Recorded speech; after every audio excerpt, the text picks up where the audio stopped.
एक औरत की कहानी। मैं बचपन से एक परिवार को देखते हुए बड़ा हुआ हूँ जो कि गरीब था। परिवार में 2 भाई और एक बूढ़ी माँ थी। जैसे तैसे करके दोनों बेटों की शादी की। दोनों बेटे अपने छोटे से परिवार के साथ अपना जीवन यापन कर रहे थे। छोटा बेटा उस समय भूंजा का ठेला लगाकर अपने परिवार का भरण पोषण कर रहा था। सब कुछ लगभग ठीक चल रहा था। उसे एक बेटा और 2 बेटियां हैं। हर मनुष्य में कुछ गुण एवं अवगुण होते हैं। उसे भी गुटखा खाने का शौक था। शौक कब आदत में बदल गई पता न चला, और देखते देखते गुटखा ज्यादा खाने के कारण उसके मुंह में कैंसर हो गया। वह बीमार होने के कारण ठेला कभी निकालता तो कभी नहीं निकाल पाता था। इस दौरान अपना इलाज भी करा रहा था।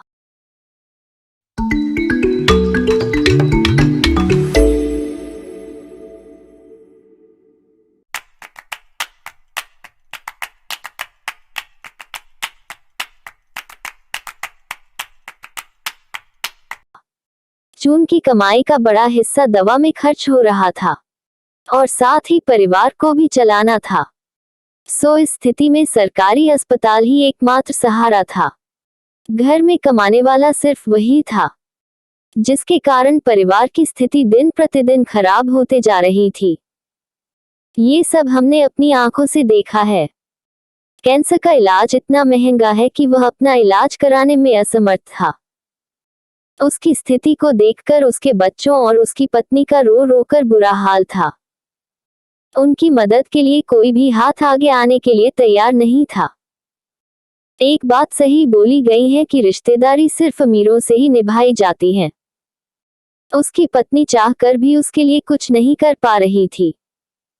ऐसा लगभग बहुत दिनों तक चलता रहा। भगवान से भी ये सब देखा नहीं गया और अचानक एक दिन उसकी मृत्यु हो गई।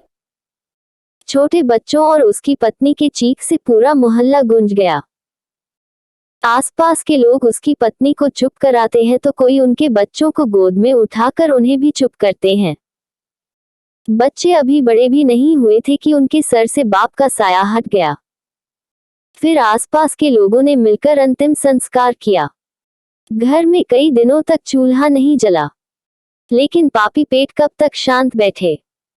उधर से बच्चों की आवाज आने लगी, माँ भूख लगी है, खाना बनाओ। और माँ तो आखिर माँ होती है। अभी आंख के आंसू सूखे नहीं थे, फिर वो बच्चों के लिए खाना बनाने गई।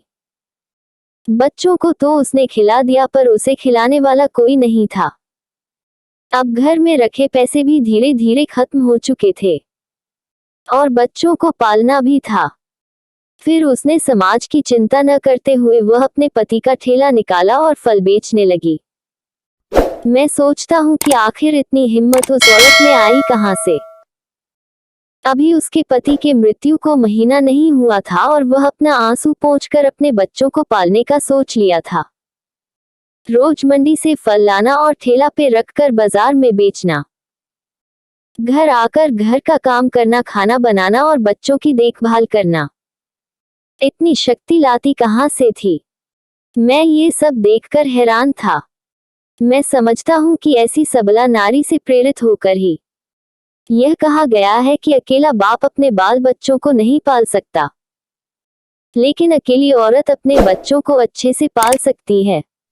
आजकल महंगाई के कारण जो लोग सक्षम हैं, वो लोग भी सोच रहे हैं कि कहीं से किसी तरह राशन मिल जाए, लेकिन उस औरत को आज के दिनों में भी फल का ठेला खुशी से ले जाते देखा है और अपने बच्चों का भी परवरिश बहुत अच्छे से कर रही है। उसके लिए जितना बोला जाए उतना कम है। आपको हमारी कहानी कैसी लगी, आप हमें जरूर बताएं। आप हमारे चैनल पे नए हैं तो इसे आप सब्सक्राइब कर लें। हमारे इस कहानी को सुनने के लिए धन्यवाद।